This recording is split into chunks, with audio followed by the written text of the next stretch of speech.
Hello my dear students, कैसे हैं आप लोग। आपका एक बार फिर से स्वागत है मेरे इस यूट्यूब चैनल पे। मेरा नाम है अब्दुल मन्नान, मैं आपका दोस्त और बायोमेंटर हूं और आप लोग देख रहे हैं मेरा YouTube channel Abdul biology classes. बच्चों, इस वीडियो में हम लोग डिस्कस करने जा रहे हैं 4 कन्फ्यूजिंग वर्ड्स फ्रॉम एनाटॉमी। तो एनाटॉमी का ये 4 वर्ड्स हैं जिससे मतलब प्रॉब्लम होता है स्टूडेंट्स को कि थोड़ा कैसे इसको डिस्टिंग्विश किया जाए। तो उसी चीज़ को कन्फ्यूजन्स को दूर करने के लिए मैंने ये वीडियो बनाया बच्चों। और ये 4 वर्ड्स क्या क्या है इसमें है, तो एक है फेलम, दूसरा है फेलोजेंस, तीसरा है फेलोडम्स और एक है पेरीडम्स। पेरीडम्स, फेलोडम्स, फेलोजेंस और फेलम्स। ठीक है बच्चों, तो काफ़ी मिलता जुलता वर्ड्स है, फिर भी will try to find out कि कुछ ना कुछ इसमें निकालते हैं कि जिससे हमें ये चीज़ कन्फ्यूज़न ना हो। तो पहले बच्चों हम लोग समझते हैं कि ये जो टर्म्स हैं वो एग्जैक्टली क्या रिप्रेजेंट्स करते हैं, देन उसके बाद फिर हम इसमें कुछ करेंगे। ठीक है, तो सबसे पहले देखते हैं बच्चों ये आया कहाँ से है। तो बच्चों ये पार्ट है आपका एनाटॉमी का सेकेंडरी ग्रोथ से है। तो सेकेंडरी ग्रोथ स्टेम का है बच्चों इसमें। ठीक है, और सेकेंडरी ग्रोथ हमेशा डाइकोट में होता है, मोनोकोट में होता नहीं, क्योंकि इसमें कैम्बियम एब्सेंट होता है, ध्यान में रखना। ठीक है, एनीवे अगर बच्चों इसका अगर डिटेल वीडियो देखना है आपका सेकेंडरी ग्रोथ स्टेम्स का, तो आप मेरे प्लेलिस्ट में जाके उसमें एनाटॉमी में जाके आराम से देख सकते हैं, नहीं तो मैं यहाँ पे आई बटन में भी दे दूंगा आपको। ठीक है, तो वहाँ से लिंक से जाके डिटेल में देख सकते हैं इसमें। ठीक है, फिर भी हम यहाँ पे थोड़ा सा एक ओवरव्यू आपको बता ही देते हैं। ये बच्चों ये जो टर्म्स आएगा वो सेकेंडरी ग्रोथ आपके डाइकोट स्टेम्स में आता है। तो यहाँ पे हम लोग स्टार्ट करते हैं। तो इन डाइकोट स्टेम यहाँ से स्टार्ट करते हैं बच्चों। ये डाइकोट स्टेम है। इस डाइकोट स्टेम में सेकेंडरी ग्रोथ बच्चों 2 जगह होता है, एक होता है स्टीलर रीजन में और एक होता है एक्स्ट्रा स्टीलर रीजन्स में। स्टीलर और एक्स्ट्रा स्टीलर क्या है, तो अगर बच्चों हम इस तरह से एक स्टेम का ट्रांसफर सेक्शंस करते हैं तो उसमें ये आपका एंडोडर्मिस है, ये कॉर्टेक्स है और ये आपका स्टीलर पार्ट हो जाता है। तो what ever structures which present inside the endodermis, इसी में आपका ये वैस्कुलर बंडल्स वगैरह प्रेजेंट होता है और यहीं पे बच्चों बनता है आपका वैस्कुलर कैम्बियम, जिसके वजह से सेकेंडरी ग्रोथ होता है इन स्टीलर रीजन्स। उसी तरीके से बच्चों आपके ये आउटर रीजन मतलब एक्स्ट्रा स्टीलर मतलब एंडोडर्मिस के बाहर में ये जो कॉर्टिकल्स पार्ट है, तो इस कॉर्टिकल्स पार्ट में बच्चों यहाँ पे भी बनता है आपका एक कोर कैम्बियम और इसके वजह से सेकेंडरी ग्रोथ होता है। तो ये एक्स्ट्रा स्टीलर रीजन्स में। तो यहाँ पे बच्चों ये सेकेंडरी ग्रोथ हम लोग कहाँ देख रहे हैं, हम लोग सेकेंडरी ग्रोथ देख रहे हैं कहाँ पे, आपका एक्स्ट्रा स्टीलर रीजन्स में, एक्स्ट्रा स्टीलर रीजन्स में। एक्स्ट्रा स्टीलर रीजन में भाई बच्चों आपका यहाँ पे जो आउटर कॉर्टेक्स सेल्स है, ठीक है ना, आउटर कॉर्टेक्स जो है तुम्हारा, आउटर कॉर्टेक्स जो है, आउटर कॉर्टेक्स बच्चों ये होता है आपका प्राइमरी परमानेंट टिश्यूज है। ये क्या है बच्चों, प्राइमरी परमानेंट टिश्यूज है। ठीक है ना, टिश्यू एनाटॉमी में, प्लांट एनाटॉमी में टिश्यू 2 तरह के होते हैं, परमानेंट और मेरिस्टेमेटिक। तो मेरिस्टेमेटिक टिश्यू का मतलब उसके पास सेल डिवीजन कैपेसिटी है और परमानेंट के पास सेल डिवीजन कैपेसिटी नहीं है फिलहाल तो। एनीवे अब इस क्या होता है, इस आउटर कॉर्टेक्स में बच्चों एक प्रोसेस होता है जिसको बोलते हैं हम लोग यहाँ पे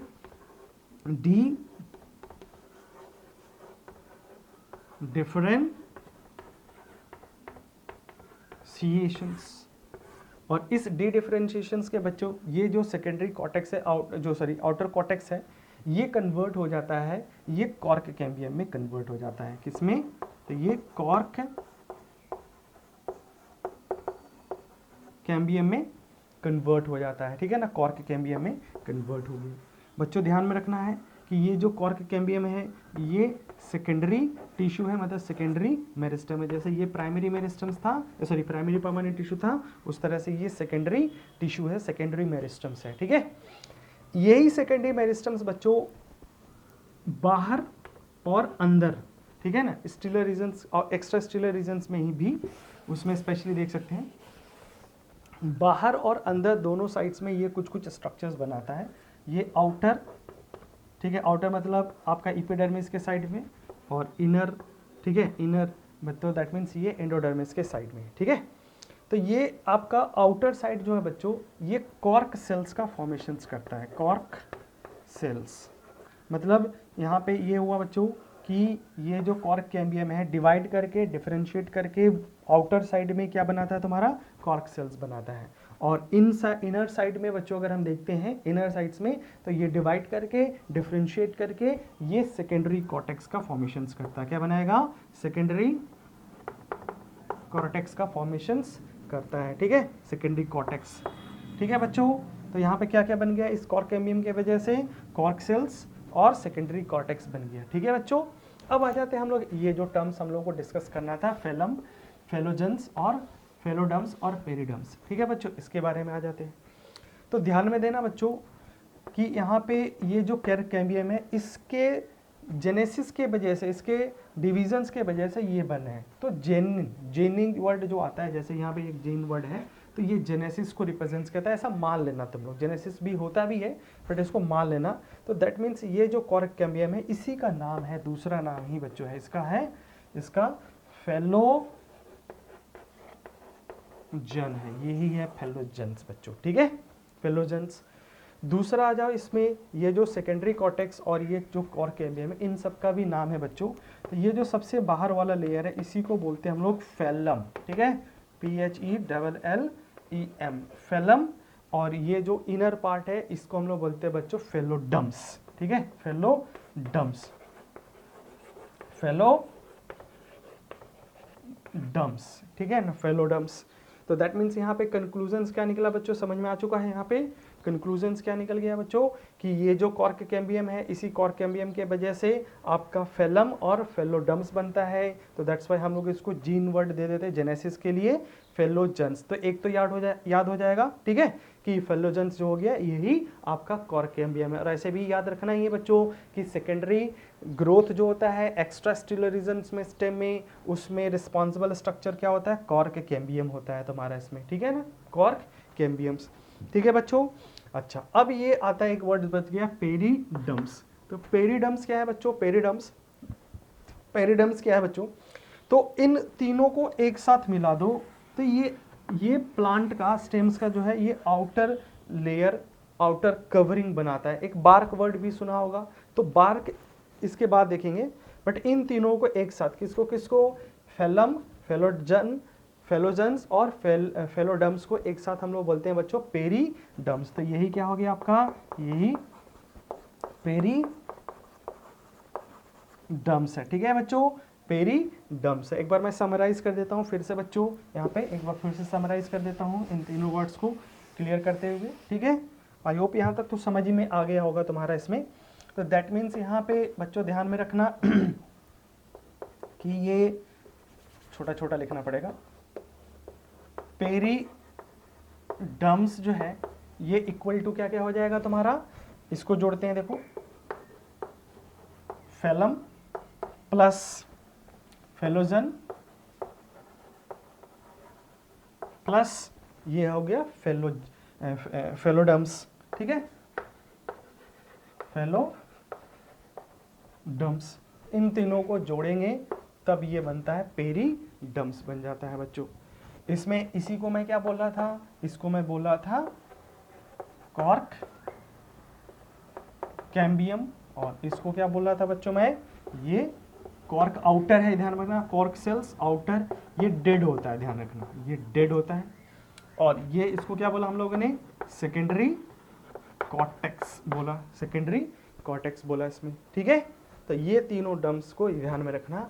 तो पेरिडम्स, पेरी मीन्स होता है आउटर मोस्ट हो गया बच्चों, तो पेरिडम्स, तो डम्स मतलब ये तीनों को मिला के हम लोग बोल सकते हैं। एक कंफ्यूजन हो सकता है यहाँ फेलिडम्स है, ठीक है ना, फेलोडम्स भी है यहाँ पे और एक पेरिडम्स भी है। ठीक है, तो यहाँ पे इससे भी कंफ्यूजन हो सकता है। देखो बच्चों, यहाँ पे जो फेली वर्ड्स यहाँ पे तीनों में आ रहा है, तो इन तीनों का आपस में रिलेशन, इन तीनों को मिला के पेरी बनेगा, ध्यान में रखना। ऐसे याद रखने के लिए बस मैं बोल रहा हूँ, फेलो इसमें आ गया, पेरी में आ जाएगा तुम्हारा इसमें। ठीक है, ऐसे कुछ ना कुछ आपको तो ट्रिक बनाना पड़ेगा। देखो, फेलोजन, जन मतलब यही क्या कर रहा है आपका, इस टिश्यू का सिंथेसिस और इस टिश्यू का भी सिंथेसिस कर रहा है। इसमें हम लोगों ने कॉर्क कैम्बियम का नाम रखा तुम्हारा, फेलोजेंस रख दिया तुम्हारा इसमें। ठीक है बच्चों, क्लियर है यहाँ तक? एनीवे, अब यहाँ तक सुने हैं तो बार्क के बारे में भी थोड़ा सा सुन लेते हैं। ठीक है ना, बार्क के बारे में। तो बार्क जो बच्चों, वैसे तो जब बहुत ओल्ड होता है तो ये पूरा कंप्लीटली डेड पार्ट होता है इसमें, और इसमें कॉर्क का तो पता ही है, कॉर्क तो अभी पहले ही भी बोला कि ये डेड सेल्स ही होता है इसमें, ठीक है। तो यहाँ पे बच्चों देखो, ध्यान से देखना, देख ये हो गया आपका पेरीडम्स, ठीक है, पेरीडम्स। पेरीडम्स के बाहर आउटर साइड में क्या होगा तुम्हारा, इपीडर्मिस होगा। क्या होगा, इपीडर्मिस होता है। और इनर साइड क्या होता है बच्चों, यहाँ पे होता है सेकेंडरी फ्लोएम होता है। सेकेंडरी फ्लोएम मतलब वो उसका पार्ट आ गया बच्चों, किसका, स्टीलर रीजन्स में बना होगा ये सेकेंडरी फ्लोएम। इन तीनों को मिला के, ठीक है ना, इन तीनों को मिला के बनता है आपका बार्क का फॉर्मेशन होता है। इन तीनों को मिला के क्या बनेगा, बार्क बनता है। तो बार्क ऐसे भी बोलते हैं ना, आउटर डेड पार्ट होता है जो हटा देते हैं, और उसमें बस सिर्फ और सिर्फ क्या बच जाता है बच्चों, आपका सेकेंडरी फ्लोएम बच जाता है, जो कि वुडी पार्ट होता है तुम्हारा इसमें, ठीक है ना, वुडी पार्ट होता है, ठीक है। तो दैट मीन्स फेलम, फेलोजेंस और फेलोडम्स, ये तीनों मिला के हुआ, प्लस इसके साथ क्या जोड़ देना है हम लोग को, इपिडर्मिस और सेकेंडरी फ्लोएम तक जोड़ देंगे तो हमें मिल जाएगा बार्क, मिल जाएगा इसमें, ठीक है बच्चों। आई होप कि कुछ आपको हेल्प मिल जाएगा इससे याद रखने में, ठीक है। फिर से एक बार देखो, इसमें पेरी और फेलोडम्स, पेरिडम्स और फेलोडम्स में अगर कंफ्यूजन हो तो ध्यान में रखना कि 3 फैली मिल के बनता है पेरिडम्स, ठीक है ना, पेरिडम्स बनता है। और इनमें सबका सिंथेसिस कौन कर रहा था, तो ये जन वाला जेनेसिस के लिए, जन जेनेसिस के लिए फेलोजन, तो फेलोजन जेनेसिस का काम किसका होता है, कॉर्क कैम्बियम्स का होता है। तो ऐसे याद कर सकते हो तुम लोग, ठीक है बच्चों। तो ये रहा हमारा आपका 3 जो कंफ्यूजिंग वर्ड्स था बच्चों, फेलम, फेलोजेंस, फेलोडम्स और पेरिडम्स के बारे में। एक्स्ट्रा मैंने इसमें आपको बार्क भी समझा दिया बच्चों। तो आई होप आपको ये कुछ हेल्प होगा, ठीक है बच्चों। तो हम लोग इसी को यहीं तक रखते हैं, बट वीडियो को ख़त्म करने से पहले आपसे बच्चों वही सजेशन पूछूंगा कि अगर और भी आपके पास ऐसा कुछ वर्ड्स हो जिसमें आपको कन्फ्यूज़न हो तो आप नीचे कमेंट सेक्शन में कमेंट करिएगा, ताकि मैं और भी इस तरह की वीडियो बना के अपलोड करता रहूँगा, जिससे आपको हेल्प मिलेगा बच्चों, ठीक है। जो लोग भी नए हैं मेरे इस चैनल पे, अगर वीडियो को यहाँ तक देखते हैं तो ज़रूर आपको ये वीडियो अच्छा लगा होगा बच्चों, इन्फॉर्मेटिव लगा होगा, तो इस चैनल को सब्सक्राइब करिए और नए और पुराने सभी लोग मिलके इस वीडियो को मैक्सिमम लोगों के बीच में शेयर करिए। तो जो भी आपका व्हाट्सएप ग्रुप हो या आपका जो भी फेसबुक ग्रुप हो, वहाँ पे इस वीडियो को शेयर करिए ताकि और लोगों को भी इसकी जानकारी हो, ठीक है बच्चों। तो चलो हम लोग मिलते हैं नए वीडियो में, ठीक है ना, नए टॉपिक के साथ। तब तक के लिए ऑल द बेस्ट, ठीक है बच्चों। लाइक शेयर जरूर करना है इस वीडियो को। मिलते हैं हम लोग, बाय बाय।